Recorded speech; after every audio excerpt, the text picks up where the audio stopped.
Story 1. The Dark God. Detective Morris drove his old Lincoln through the bleak autumn day in any hopes of understanding this new case. His bristly worn face warmed briefly as he lit his first cigarette of the day. He was slightly disappointed in himself, considering he was supposed to quit smoking this week, but he found himself indulging in his vices once again. Just a little something to take the edge off. Unfortunately, to his credit, the occasion called for it. The small town of Mulberry, West Virginia, was home to a small religious group very similar to the Amish, in the way that they didn't use modern-day conveniences. That and their dress was a little bit more modern. They were a new faith, recently founded within the last decade. Their beliefs and methods were curious at best. No one really knew what they believed due to their shut-in ways and off-putting culture. Those that had small interactions with them would often refer to them as a cult, making the situation unnecessarily more complicated. Despite all of this, they had reached out to the local police. A string of kidnappings and several murders had taken place recently in their idyllic small town. The group itself had peaceful ways, and no one reported issues in the past, but to have such a devoted group go against their beliefs and ask for outside help showed Morris that something truly must be wrong. The cases themselves were odd. Morris knew of one of the police officers assigned to the case, Officer Sanchez, but knew very little of the case itself. To add to the mystery and overall strangeness of everything, Morris had noted that Officer Sanchez hadn't been back in the office in quite some time. Detective Morris pulled up to the scene, where a handful of local police questioned members of the group while firefighters were finishing up dousing a small home, which billowed a thick dark smoke out of its windows and entryway. The dark cloudy backdrop of the bleak town was almost fitting, making the depressed scene all the more authentic. Morris tossed his cigarette on the wet pavement and approached the police chief, who was talking to a man in a suit. "Chief Larson," Morris grumbled.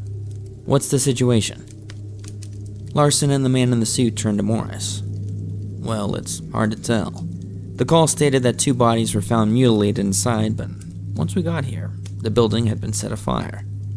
A minor detail that had been left out on the call," Larson said while shooting a dirty look over to the man.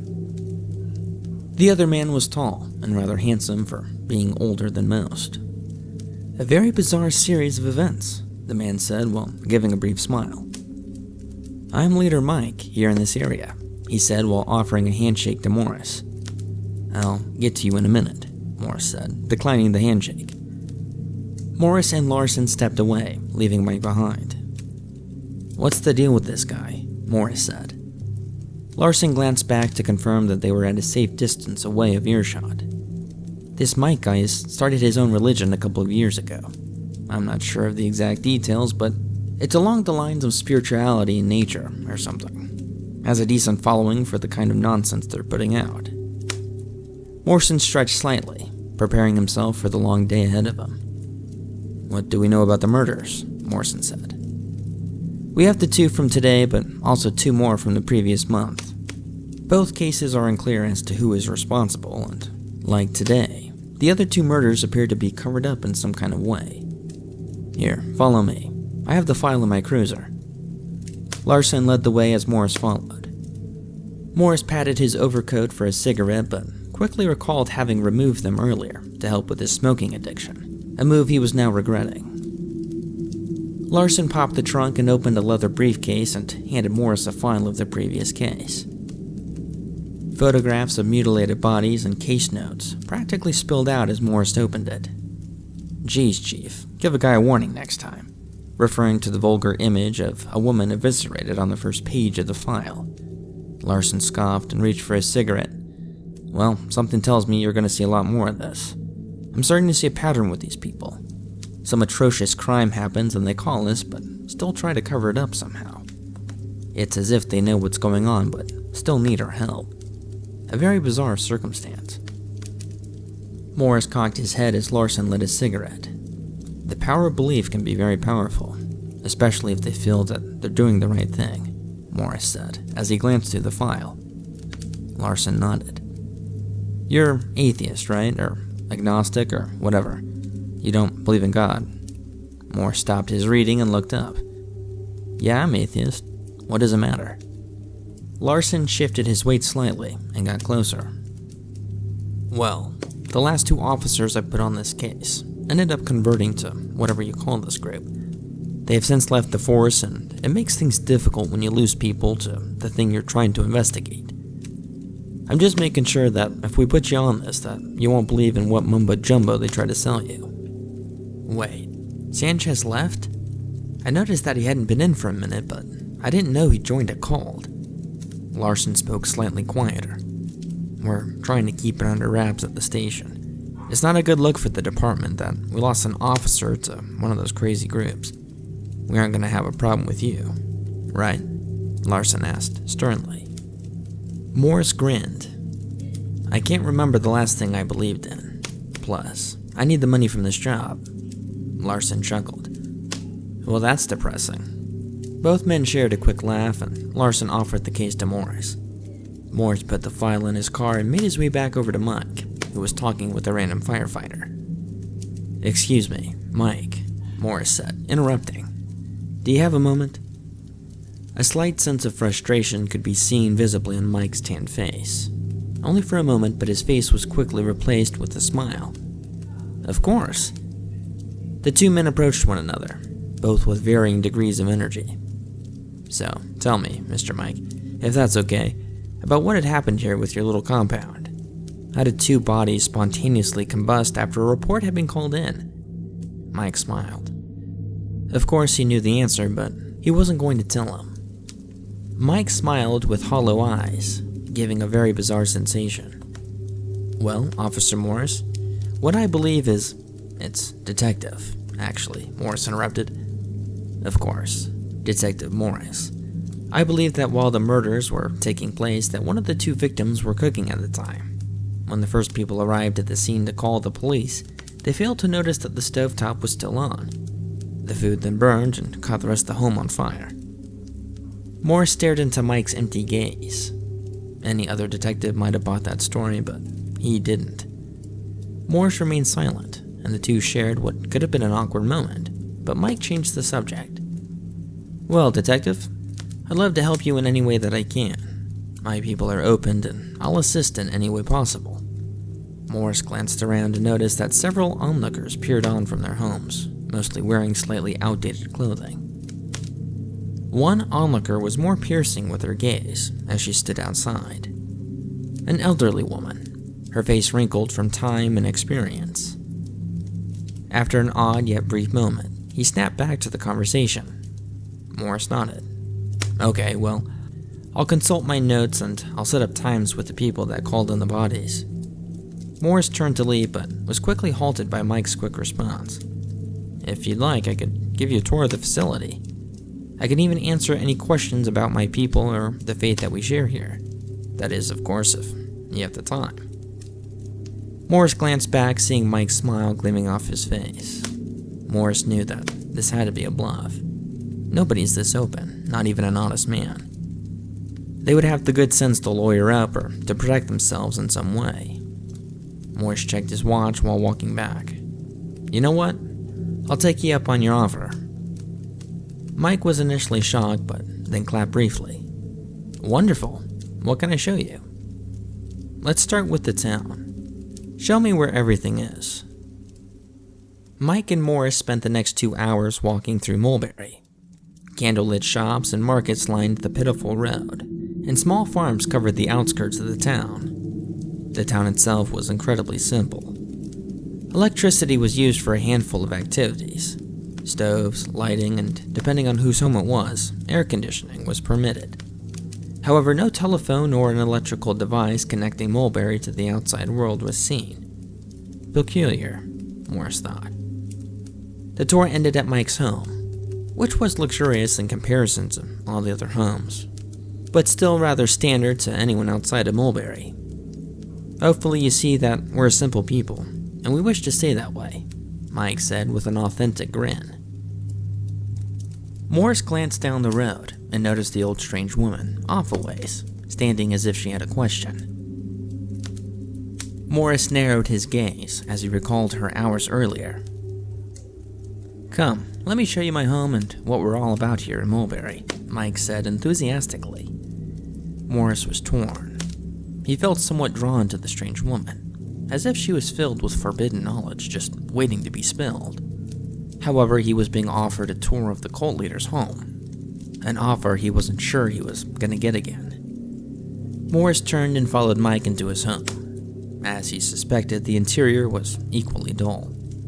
No TV, no computer, bookshelves filled with old texts and strange paintings lined the walls.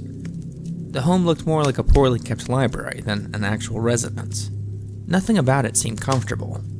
No pictures of family or loved ones, but rather bizarre depictions of old English-style paintings. The paintings had to be more educational than stylish since they're incredibly bland. The frames looked as if a poor person tried to be fancy. Morris couldn't help but feel rather uneasy by the images.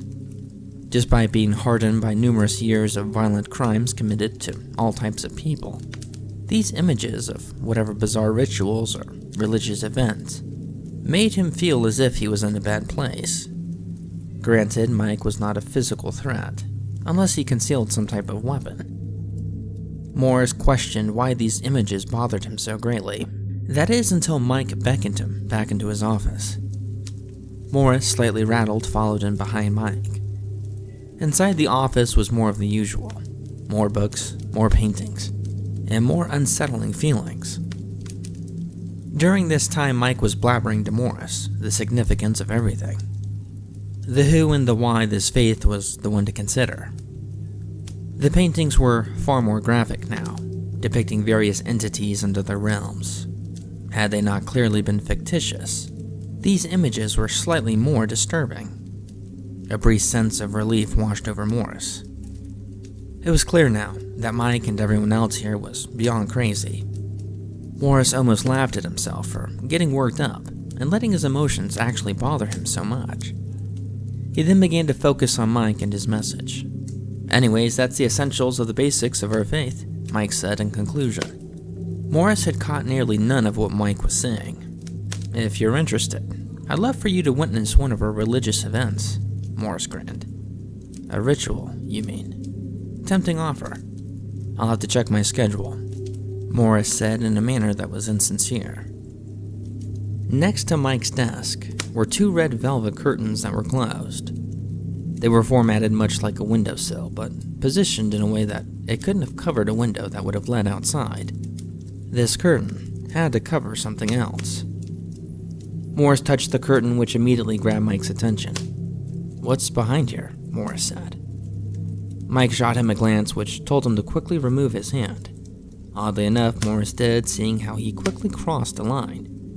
Rather than chastising, Mike briefly shook off his anger and recomposed himself. "Oh, that one. That's a sacred painting." He stumbled to find his words. "It's kinda hard to explain, but it's the image of our God." Mike shook his head and smiled. "It's funny, actually. I don't know why I keep it hidden, considering that non-believers can't see anything. To them, it's just a blank image, but to a believer, it reveals the glory of the ancient being, Izgagan." Morris cocked his head slightly, interested in seeing what nonsense Mike had told him, but didn't want to come off as curious. "Here, I'll even show you," Mike said while walking over and ripping open the curtains. Before Morris could protest, the curtains had been drawn.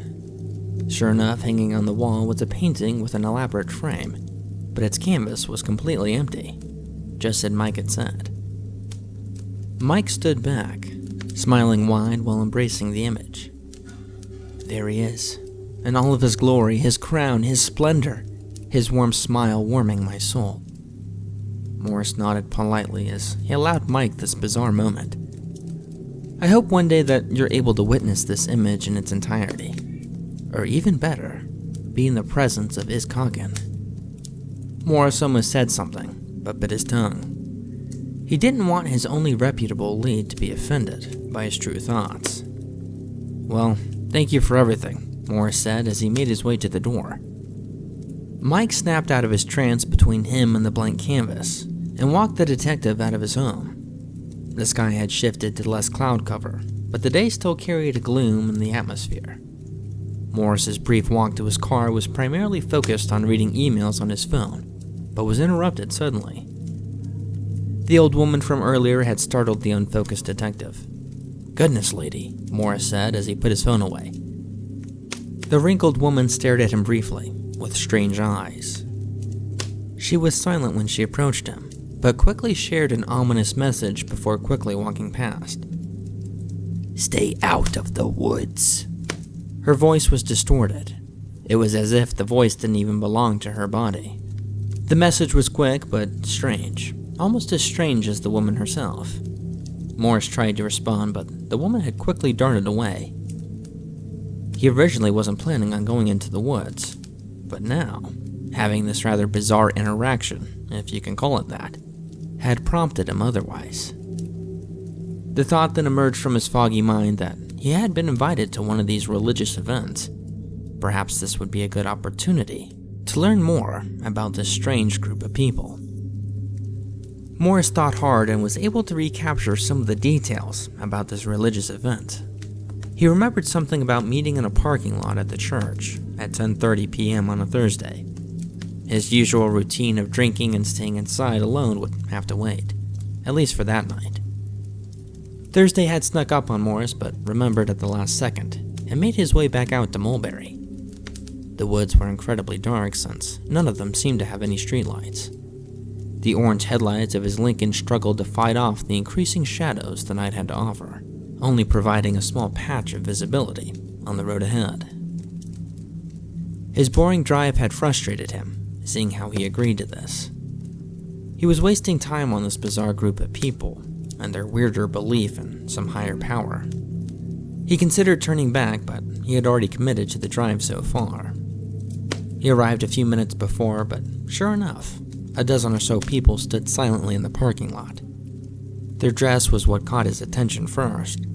A variety of cloaks were being worn. Some dark navy, others white or gray, 3 or 4 completely black, and one bright crimson. Surely Mike was the one wearing the crimson. Morris parked his car and exited. The group had instantly shifted their focus onto him.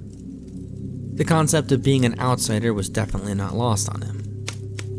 Upon further inspection, all the people in attendance were wearing masks. Most were handcrafted, or either poor quality, while a few had certainly expensive ones. One of the black robes approached Morris. The figure's mask adorned with trinkets and small golden chains connecting on random parts of the mask. The figure did not speak, but handed him a yellow cloak that was neatly folded. Sitting on top of the cloak was a crudely made mask, very similar to what a plague doctor would wear. Morris placed the mask on the ground as he put the cloak on. It was large, but that was the idea. He put the mask on, which oddly smelled minty with a tinge of cleaning chemicals. The dark figure turned away and entered into the throng of mysterious people. They then continued to wait silently as figures emerged from the shadows beyond the parking lot. At 10 o'clock on the dot, the group began to move. Morris had followed suit. A figure in the front, presumably the same one that handed Morris his yellow cloak, led the group around past the church and out into the empty lot behind it. However, the group did not stop. They continued past and made their way out into the dark woods. An old but well-worn trail presented itself the closer the leader approached the woods. He carried the only light source aside from the crescent moon that loomed off in the distance. The group then walked single file, all while remaining silent.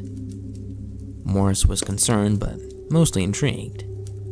He took comfort in knowing that he concealed his service pistol in the front of his waistband, the cold metal slightly annoying him as he hiked his way into the woods.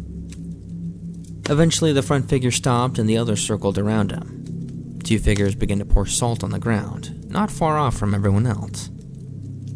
The granular lines eventually formed a circle, and one of the figures that made the formation approached Morris. "Follow me," the cloaked figure grumbled. Morris followed hesitantly, briefly worried he was the subject for the ritual. The figure led him to the salt circle and pointed inside. "Stay in the circle, and they can't hurt you," he said before turning back into the main circle. The figures were spaced just enough that Morris was able to see the figure with the torch unobscured. They all stood there silently until the leader began to chant. The group slowly began to chant in rhythm, the same odd words that Morris had never heard before. The woods surrounding the group seemed to expand with darkness. The faint rays of the moon were no longer visible. Groaning and disjointed clicks could be heard in the distance surrounding the woods. Morris's concerns began to grow as a single figure walked into the middle of the group. The single figure removed their robe to reveal the old woman from before, the one that had warned him about the woods. She had no clothes on under her robe, but was covered in various symbols written in white paint. She was silent as the group continued their chanting. Slowly, the white symbols began to illuminate a bright blue as the old woman outstretched her arms. The chanting got louder, and although a drum was not visible to Morris, a loud beating could be heard. It was as if the sound was coming from within his own head. To Morris's astonishment, the old woman appeared to slowly float up into the dark night, the symbols becoming brighter the higher she ascended. What was he witnessing? Was this actually happening? His world of science and strict belief in what he could only see and feel began to crumble. He spent his entire life searching for something else, something more to believe in, but always fell short. Yet here it was, right in front of him. Something he couldn't properly explain happening in real time. Something that shouldn't be possible. His amazement quickly turned to horror as dark figures began to emerge from the darkness.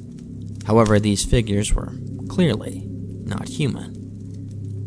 They walked upright, but their proportions were wrong.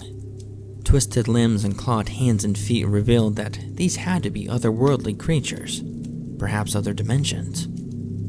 Their heads were bulbous and unnatural. They clicked and grunted as they slowly joined the circle. Morris was stunned, but tried to rationalize what he was witnessing, all explanations falling short. The woman continued to hover until the brightly lit symbols eventually caused the old flesh of her body to ignite. A dark blue flame erupted over the woman's flesh, completely engulfing her. She shrieked as her skin began to crackle from the immense heat. The flame that was casted on her body was just as peculiar as this ritual itself. The light had caused the nearby woods to illuminate almost perfectly. Shadows were not casted by this strange flame.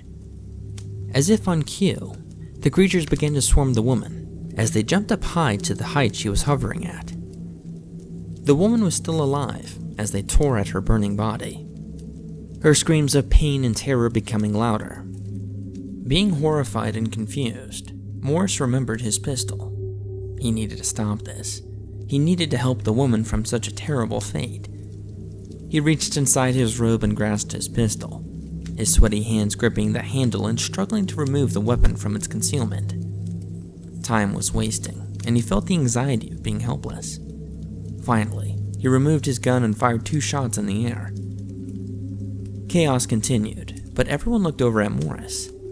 The creatures continued to crudely strip chunks of wrinkled flesh from the writhing woman. Morris aimed the pistol at the leader. "What are you doing? You need to stop this," he screamed. Morris stepped out of the circle, but once he did, one of the demonic creatures rushed him. Morris didn't think. He just reacted. He fired a single shot, hitting the beast in the head, causing part of his skull to fly off, alongside of a chunk of its brain. "Get back in the circle," the leader commanded. Morris looked down briefly and stepped back in. The other creatures fled off into the woods.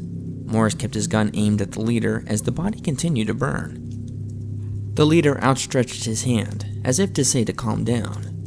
Whatever remained of the body continued to burn. However, it fell to the ground. The color went from a dark blue to now a light green. The group began chanting again. Morris continued to stare down the leader, slowly beginning to pull the trigger with his index finger. Before he could fire another shot, Morris then saw something he didn't expect. The eviscerated body then stood up, and the flame extinguished itself. Standing in the ashes with gray smoke still smoldering on her body was the woman, but this one wasn't old like the other. The features were very similar, however clearly the same woman but much younger. Morris lowered his gun completely. What had he just witnessed? What were those creatures? He was baffled, staring at the woman who slowly began to dress herself with the crimson cloak the old woman wore earlier. The mass of silent cultists stared at Morris through their masks, undoubtedly angry. He had just interrupted their ritual and also killed an unknown creature. He knew that this would cause consequences, but was unsure of the severity. A figure approached Morris and removed his mask, revealing Mike. "Do you have any idea of what you just done? You have killed one of its children." Morris remained silent, unsure of how to respond. Mike rubbed his face. "You've killed us. It's gonna want retribution. It might not affect an unbeliever, but to those that believe, we are all now marked for death." Clicking and groans from earlier could be heard in the forest all around the salt circle. Morris glanced around, but the darkness concealed all that lay within. "Its children, however, will still want revenge," Mike smiled. "I recommend staying in the circle as long as you can bear. It's the only way that they won't touch you." Mike and his followers slowly made their way out of the forest, taking the torch with them, leaving Morris in complete darkness. Morris glanced around, hoping to see what was stalking him, perhaps trying to kill them, but it was useless. The number of the creatures in the forest were undoubtedly more than he could kill. His only option was to hope that they'd be gone by sunrise. Sleep evaded Morris as he stayed vigilant throughout the entire night. He was correct. When the sun eventually rose, the children of darkness fled back into the depths of the woods. Morris was tired, but he was able to navigate his way out of the forest and back to Mulberry. However, another surprise awaited him. Several police cars sat parked with their lights still on as ambulances pulled up. Larson was directing traffic as police and EMTs were busy wheeling bodies out of several buildings. "What's going on here?" Morris shouted over the commotion. "More bodies called into the station last night. 8 so far, but we're still finding more," Larson responded. Morris knew that he was responsible. He knew that interrupting the ritual and killing that thing had caused all of this. Morris searched around the town looking for Mike, but no one aside from the emergency services could be seen. Morris rushed quickly to Mike's home and approached the door. The doorframe to the house was broken, and the front door was hanging on its hinges. Morris drew his weapon and entered. The home had been rummaged through, as if a wild animal was let loose for several hours. Morris made his way to Mike's office. Inside was an overload of horrific arrangements.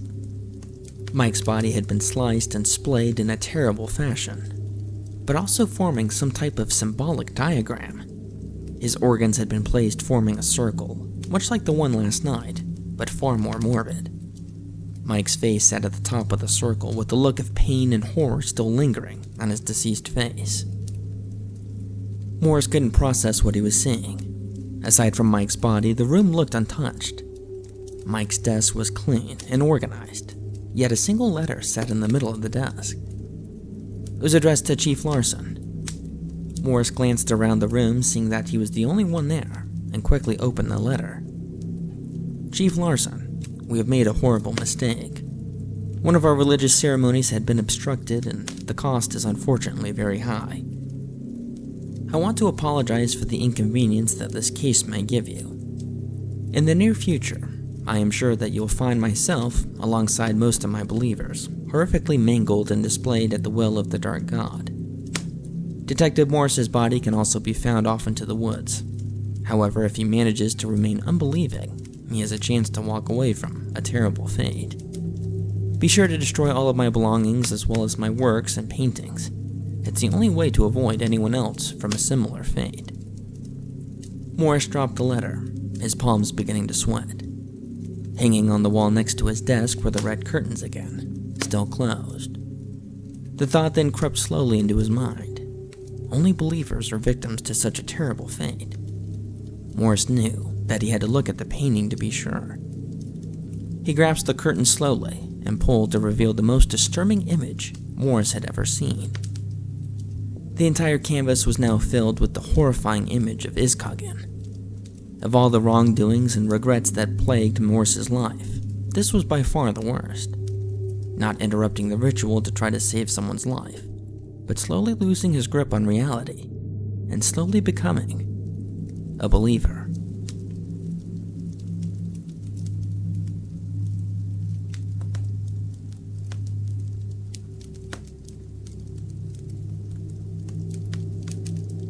I followed an abandoned path on the Appalachian Trail, written by DariusMcCorkindale. The Appalachian Mountains stretched out before me, a magnificent tapestry of rolling hills, dense forests, and jagged peaks. This ancient range stretching all the way from Georgia to Maine holds some of the most stunning landscapes in North America. The morning sun casted a golden hue over the Blue Ridge Mountains to the east, their soft contours bathed in a warm amber light. In contrast, the Great Smoky Mountains to the west remained shrouded in their ethereal mist, their valleys veiled in a silvery fog that clung stubbornly to the trees, giving the landscape an otherworldly quality.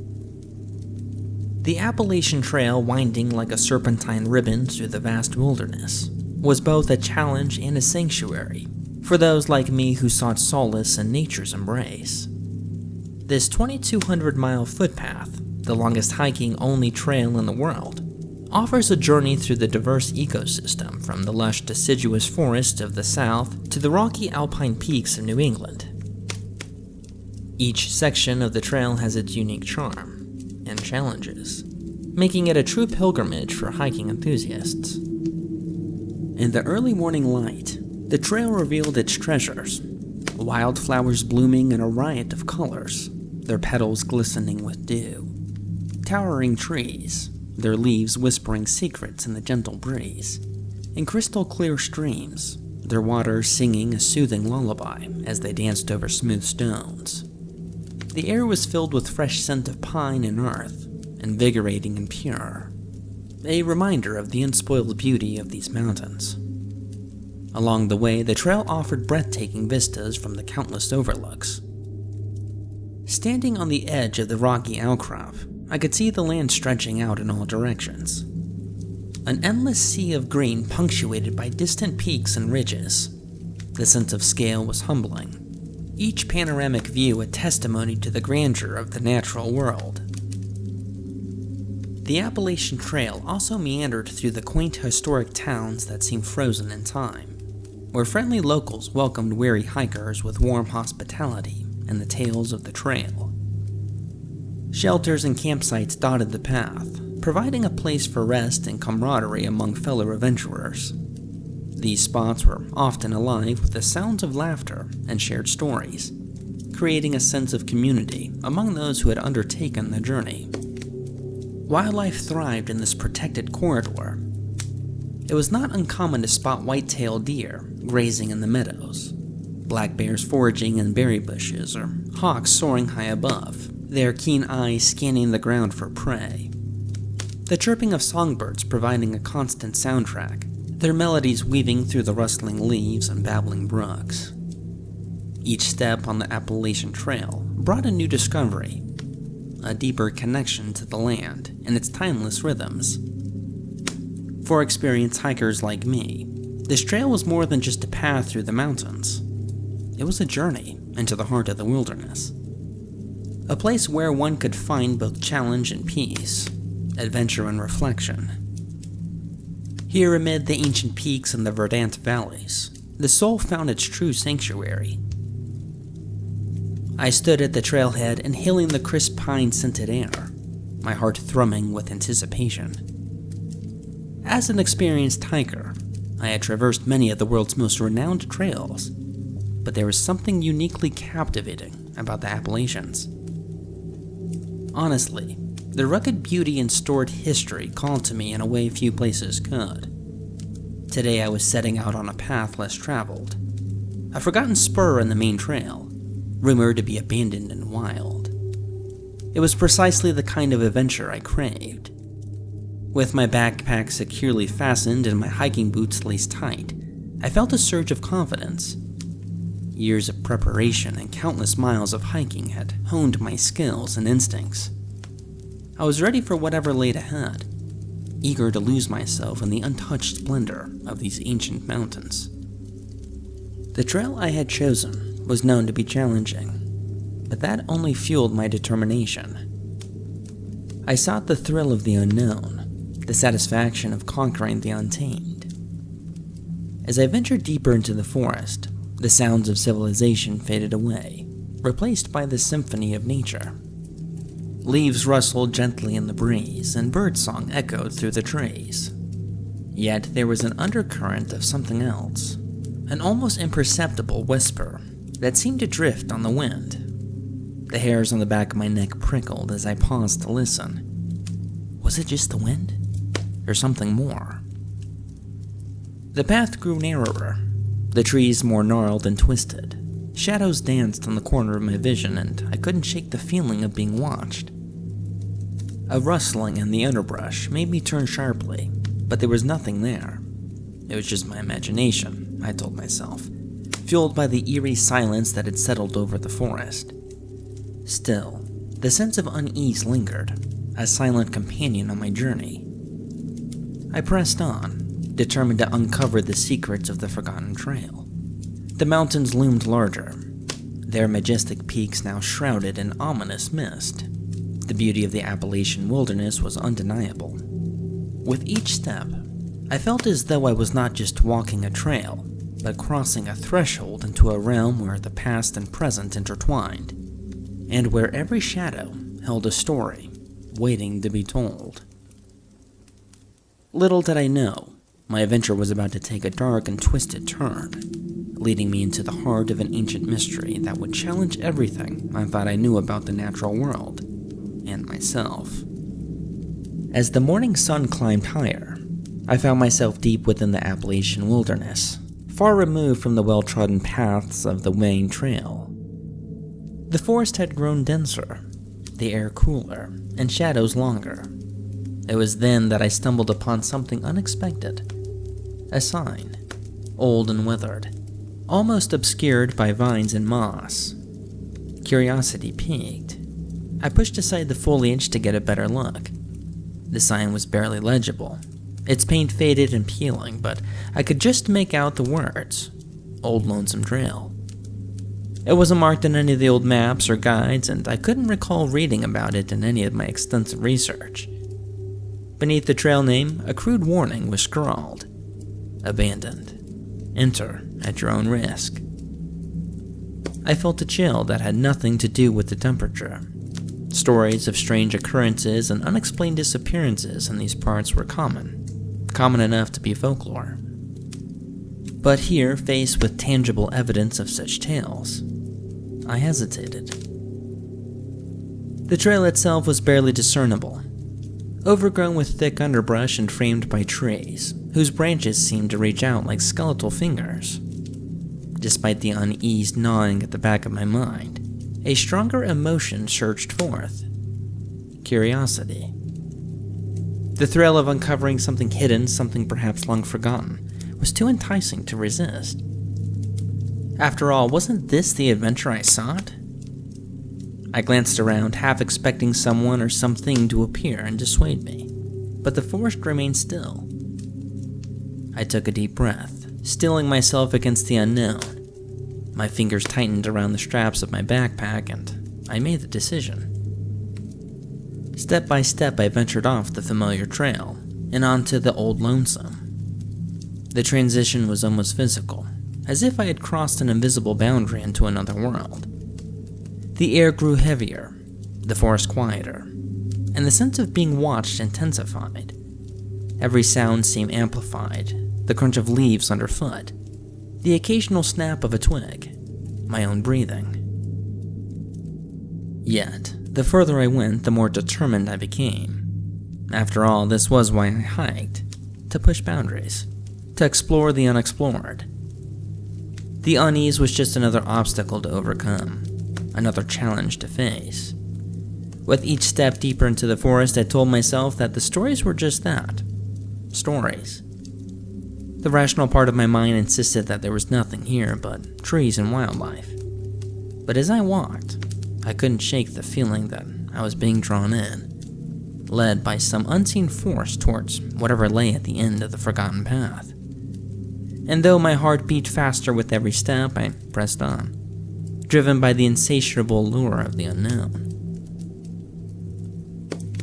The further I ventured down the old lonesome trail, the more the landscape seemed to conspire against me. The path, barely visible at the outset, had all but vanished beneath a tangled carpet of roots and undergrowth. The towering trees, once majestic, now loomed menacingly overhead, their branches knitting together to form a near impenetrable canopy that choked out the sunlight. The air grew thick and heavy, oppressive in its stillness. Each step felt more laborious, as if the forest itself sought to hinder my progress. As I trudged onward, I began to notice unsettling anomalies. Carved into the bark of trees and etched onto rocks were strange symbols, runes that defied my attempts to decipher them. They were crude, yet deliberate, their meanings lost to time. The presence of these markings felt malevolent, as if they were words or warnings left by those who had come before me. I paused to examine one particular intricate symbol, running my fingers over the rough grooves, when the forest fell eerily silent. The absence of wildlife was profoundly disquieting.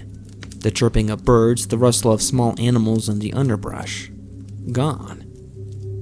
Instead, an unnatural hush enveloped the woods, broken only by the sound of my own breath and the pounding of my heart. I strained to hear something, anything, but the silence pressed in around me, thick and suffocating. Then, the whispers began.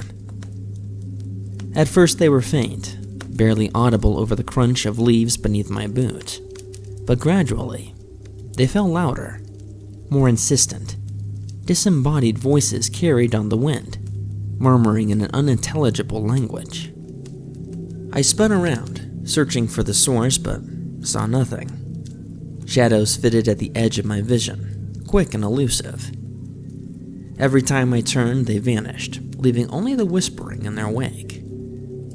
The weather, too, seemed to conspire against me. A dense fog rolled in, reducing visibility to mere feet.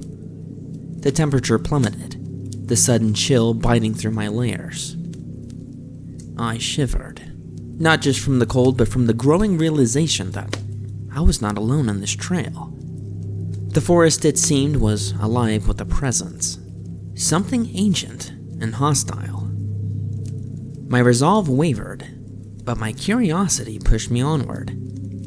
It was then that I stumbled upon the remnants of a previous hiker's camp. The sight stopped me in my tracks.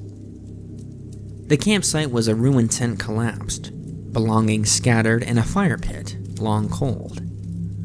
Among the debris I found a journal, its pages yellowed and brittled with age. I sat on a fallen log, carefully turning the pages. The entries were a chilling mirror of my own experiences. Strange symbols, eerie silences, whispers on the wind. The writer detailed a growing sense of dread, an awareness of being watched. The final entry was frantic, the handwriting jagged and rushed. I can't ignore it anymore. Something is out there, something old and angry. I can feel its eyes on me, hear its voice in my mind.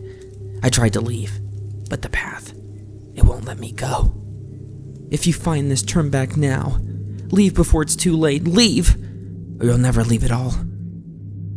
The warning sent a jolt of fear through me. I looked around, half expecting to see the writer's fate in the shadows. My confidence eroded, replaced by a gnawing terror. I stood shuffling the journal into my pack. The need to continue warred with the instinct to flee. But my path was set. I'd come this far and I had to see it through. Each step forward now felt like a step into the unknown, a descent into a darkness from which I might never return. I pushed onward, every sense on high alert, aware that whatever lay ahead, it was watching, waiting, and drawing me ever deeper into its grasp. The fog thickened as I pressed forward, each step echoing with the crunch of dead leaves and the snap of brittle twigs. The journal's warning replayed in my mind, a relentless drumbeat of dread. My heartbeat quickened and the sense of being watched growing stronger with every passing moment. I could feel it, a malevolent presence, unseen but undeniably there, lurking, just out of sight. My breaths came shallow and fast. I forced myself to stop and listen. The whispers had ceased, replaced by a suffocating silence. But within that silence, there was something else. A feeling, almost a vibration of something alive and ancient, watching my every move. My skin prickled with the awareness of it, and the forest, once a sanctuary, now felt like a prison. A sudden rustle behind me shattered the silence. I spun around, eyes wide, but only saw a mist of shrouded trees. The feeling of being hunted became overwhelming. An electric charge in the air that sent my nerves on edge. Panic surged and instinct took over. I had to get out. I had to leave this cursed trail and return to the safety of the main path. I turned back the way I came, quickening my pace. The forest seemed to conspire against me. The trail, which had been difficult to follow but still discernible, now seemed to shift and twist. Landmarks I had noted earlier, distinctive trees and clutters of rocks, were nowhere to be seen. It was as if the forest itself was rearranging, closing in around me, trapping me in its tangled depths. Desperation clawed at my throat. I forced myself to focus, to remember the path I had taken, but every turn led to more confusion. The landscape an unrecognizable maze of shadows and fog. My sense of direction evaporated, replaced by a disorienting fear that gnawed at my sanity. I stumbled, my foot catching an unseen root, and fell hard on the ground. Pain shot through my ankle, but I scrambled up, adrenaline numbing the worst of it. I had to keep moving, had to find a way out, but the path was gone, swallowed by the ever-encroaching forest. Tears of frustration and fear blurred my vision. I was trapped, caught in a nightmare with no escape. The realization had hit me like a physical blow. I was not alone, and whatever was out there was toying with me, leading me deeper into its lair. A low guttural sound echoed through the trees, a growl, or perhaps a laugh. The malevolent presence was no longer content to lurk in the shadows. It was making itself known, closing in for the kill. My heart pounded in my ears as I picked a direction at random and ran, branches tearing at my clothes and skin. The fog thickened, the world around me narrowing to a tunnel of gray and green. I ran until my lungs burned and my legs threatened to give out. The growls grew louder, closer. The shadows more aggressive in their pursuit. My thoughts became a frantic litany. Escape, escape, escape. But no matter how fast or how far I ran, the landscape remained alien and unyielding, an endless loop designed to ensnare and disorient. Finally, exhausted and terrified, I collapsed to my knees, gasping for breath. The forest loomed around me, silent and watchful. The realization settled over me like a shroud. I was trapped in the old lonesome trail, ensnared by whatever ancient evil dwelled here. There was no escape. The forest had claimed me as its own. And somewhere in the fog, just beyond my sight, the presence waited, patient and eternal, knowing I had nowhere left to run. Kneeling on the forest floor, I fought to catch my breath. The fog swirled around me, thick and suffocating, and the oppressive silence was shattered by the sound of a twig snapping nearby. I froze, my heart pounding in my chest, straining to see through the mist. The growl that followed was low and guttural, a sound that seemed to resonate with the very bones of the forest. Then, it emerged from the fog. The figure was both human and not, an apparition of twisted limbs and hollow eyes, its form shifting and flickering like a flame caught in the wind. It was as if the forest had manifested its anger and despair into a tangible, terrifying entity. The air around it crackled with malevolent energy, and its eyes, black as the void, locked onto mine with a predatory gleam. I scrambled to my feet, my mind screaming at me to run. The apparition lunged and I bolted, my legs fueled by sheer terror. The forest became a blur as I crashed through the underbrush, the creature's growls and whispers close behind. Every muscle in my body burned, but I forced myself to keep going, driven by the primal instinct to survive. Branches clawed at my face and arms, the ground uneven and treacherous beneath my feet. I stumbled, nearly falling, but managed to keep my balance. The creature was relentless, its presence an unyielding shadow that seemed to close the distance with every step. My lungs screamed for air, and my mind raced for a plan, any plan to escape this nightmare. Desperation sharpened my focus. My hand brushed against the hilt of my hunting knife, and I drew it. The cold metal a reassuring weight in my palm. Ahead, I spotted a fallen tree, its massive trunk creating a narrow passage. I dashed towards it, squeezing through the gap just as the creature lunged, its clawed hand swiping mere inches from my back. I turned to face it, knife raised, my breath ragged and my heart hammering in my chest.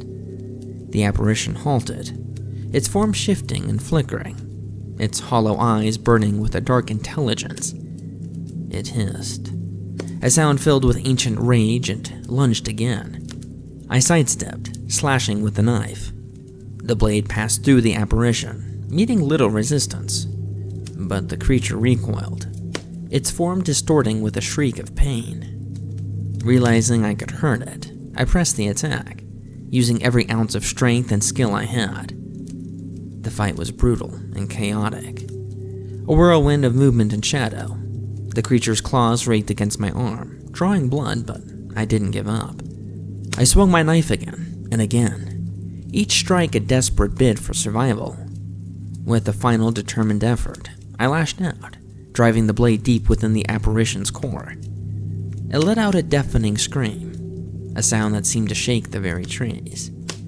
The creature convulsed, its form unraveling, the darkness dissipating like smoke in the wind. For a moment, the forest was plunged into an eerie silence, and then the apparition was gone, leaving nothing but the heavy, dense fog. I collapsed to the ground, every part of my body trembling with exhaustion and pain. Blood trickled from the gashes on my arm, and my breath came in ragged gasps. But I was alive. I had faced the malevolent force that had haunted this trail and survived. The forest around me seemed to sigh, the tension easing as the presence lifted. The fog began to thin, the oppressive atmosphere gradually lifting. I looked around, half expecting the creature to reappear, but the woods remained still. The old lonesome trail was silent once more. The malevolence that had lurked within it, vanquished, at least for now. With great effort, I forced myself to stand, wincing at the pain in my arm. I had to keep moving, to find my way back to the main trail and out of the cursed forest. As I began to walk, the path seemed clearer, more defined, as if the forest itself was guiding me to safety. But I couldn't shake that feeling that I was still being watched, that the ancient darkness of the Appalachian wilderness was still aware of me. The forest held many secrets, and while I had survived this encounter, I knew the malevolent force that dwelt here was far from gone. And so, with every step, I remained vigilant, knowing that in these ancient woods, the line between reality and nightmare was perilously thin. The fog continued to lift as I trudged forward, each step more confident than the last. The path, once treacherous and obscure, now almost seemed welcoming. The forest had ceased its hostile whispering, the shadows retreating as if conceding defeat. Still, my nerves were frayed, and I remained hyper-aware of my surroundings, half expecting another attack. Eventually, I spotted a structure through the thinning mist. An old abandoned cabin, its wooden frame weathered and sagging. Relief washed over me. I approached cautiously, every sense on high alert, but the cabin seemed deserted, a relic of a bygone era reclaimed by the forest. I pushed open the creaking door and stepped inside, the musty air heavy with the scent of decay and neglect. The cabin provided a semblance of safety, its solid walls a welcome barrier against the malevolent forest. I dropped my pack and set about tending to my wounds, using the first aid kit I always carried. The cuts on my arm throbbed, but I cleaned and bandaged them as best I could, the immediate threat at bay. With my physical wounds seen to, I allowed myself a moment to gather my thoughts. The fight had left me exhausted, but I couldn't afford to let my guard down completely. I scanned the cabin, taking in its details. Dust-covered furniture, a broken chair, remnants of a long, cold hearth, and then an old rickety table in the corner. I noticed something that made my heart skip a beat. Old photographs and diaries, half buried under a thick layer of dust. I approached the table, my curiosity piqued despite my exhaustion. The photographs were yellowed with age, depicting people who had once called this place home. There were images of hikers much like myself, smiling and full of life, oblivious to the dark fate that awaited them. As I flipped through the photographs, a sense of foreboding grew. The faces seemed familiar, echoing the fear and desperation I had seen in the journal I had found earlier. I turned to the diaries, opening the first with trembling hands. The entries were similar to those in the journal I had found at the abandoned campsite, filled with accounts of strange symbols, eerie silences, and feelings of being watched. The final entries were always frantic, the handwriting erratic, detailing encounters with the same malevolent force I had faced. One particular diary stood out, its leathery cover worn but intact. The entries were detailed, written by someone who had clearly spent a long time in these woods. The writer spoke of a dark history tied to the land, a curse that had claimed countless lives over the centuries. They described the entity that had haunted the forest, an ancient spirit born of pain and rage, bound to the land by blood and sorrow. The writer had sought to understand the curse, to break it, but the final entry was a grim acknowledgement of failure. The darkness here is beyond comprehension, an ancient malevolence that feeds on fear and despair. I have tried to leave, but the force won't let me go. Its twists and turns trapping all who dare to venture too deep. To those who find this, know that the forest is alive with an ancient evil. It watches, it waits, and it will claim you if you're not careful. Leave while you can, or be prepared to face the darkness within. The revelation sent a chill down my spine. I was not the first to encounter this horror, and I might not be the last. The cabin, once a refuge, now felt like a tomb, the weight of its history pressing down on me. I knew I couldn't stay here. The forest might have relented for now, but the darkness was ever present, waiting for the right moment to strike again. I packed up the photographs and diaries, tucking them into my backpack. They were proof of what I had faced, evidence of the terror that lurked in these woods.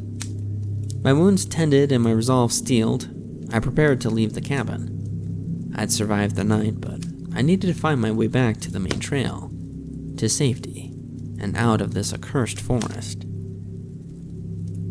As I stepped out of the cabin, the forest was eerily quiet, the fog now a distant memory. The path ahead was uncertain, but I moved forward with determination. I had faced the darkness and lived to tell the tale. Now I had to ensure that I escaped its grasp, for good. The first light of dawn filtered through the trees, casting long shadows across the forest floor. The darkness that had clung to the night seemed to lift, replaced by the soft glow of morning. I felt a surge of relief, believing I had survived the worst.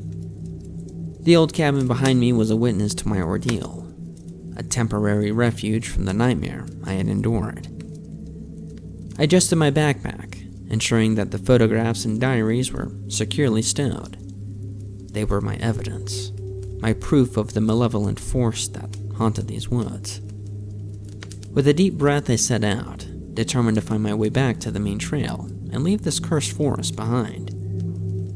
The path seemed clearer in the morning light, less threatening. I moved with purpose, each step taking me further from the horrors of the night. The forest, now bathing in sunlight, appeared almost normal. The shadows that had once loomed ominously now receded into the background. Birds began to chirp, their songs a welcome contrast to the eerie silence of the night before. But as I walked, a nagging doubt began to creep into my mind. The landmarks looked familiar, too familiar. A distinctive gnarled tree, a cluster of moss-covered rocks, each seemed to repeat itself in an unsettling pattern. My pace quickened, driven by a growing sense of unease.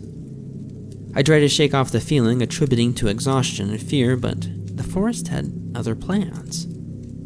The sun climbed higher, casting dappled light onto the trail ahead. My confidence wavered as I noticed the path becoming increasingly familiar. Panic set in when I saw the old, weathered signpost, half obscured by vines and moss. "Old Lonesome Trail," it read, just as it had the day before. My heart sank, the realization hitting me like a punch to the gut.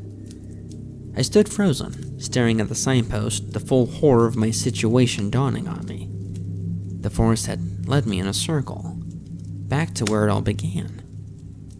The feeling of being watched returned, a sinister presence lurking just beyond the edge of my vision. The malevolent force had never truly let me go. It had toyed with me, allowing me a fleeting sense of hope only to crush it in an instant. Desperation clawed at my throat. I spun around looking for any sign of a different path, a way out. But the forest remained unchanged, the trees and underbrush forming an impenetrable barrier. The oppressive atmosphere returned, the whispers starting anew, carried on the wind like a cruel taunt. I was trapped, caught in a supernatural loop with no escape. The realization settling over me, cold and final. The forest had claimed me as its own, just as it had with the other hikers before me. The old Lonesome Trail was not just a path, but a prison, and I was its latest inmate. With a sinking heart, I understood that I was doomed to face this horror again. The forest would not let me leave. It would continue to twist and shift, leading me in endless circles until I succumbed to the darkness within. The dawn's light, once a beacon of hope, now felt like a cruel joke. As I stood there, the forest around me seemed to close in, the shadows lengthening despite the rising sun. The ancient malevolent presence watched, waiting for me to make my next move. I tightened my grip on my backpack, the photographs and diaries a heavy burden, knowing that my struggle was far from over. With no other choice, I took a deep breath and stepped forward. The old Lonesome Trail stretched out before me. The forest had won this round, but I would continue to fight, to seek a way out of this endless nightmare. As I walked, the whispering grew louder, the shadows deeper, and the realization that I might never escape became an ever-present weight on my soul.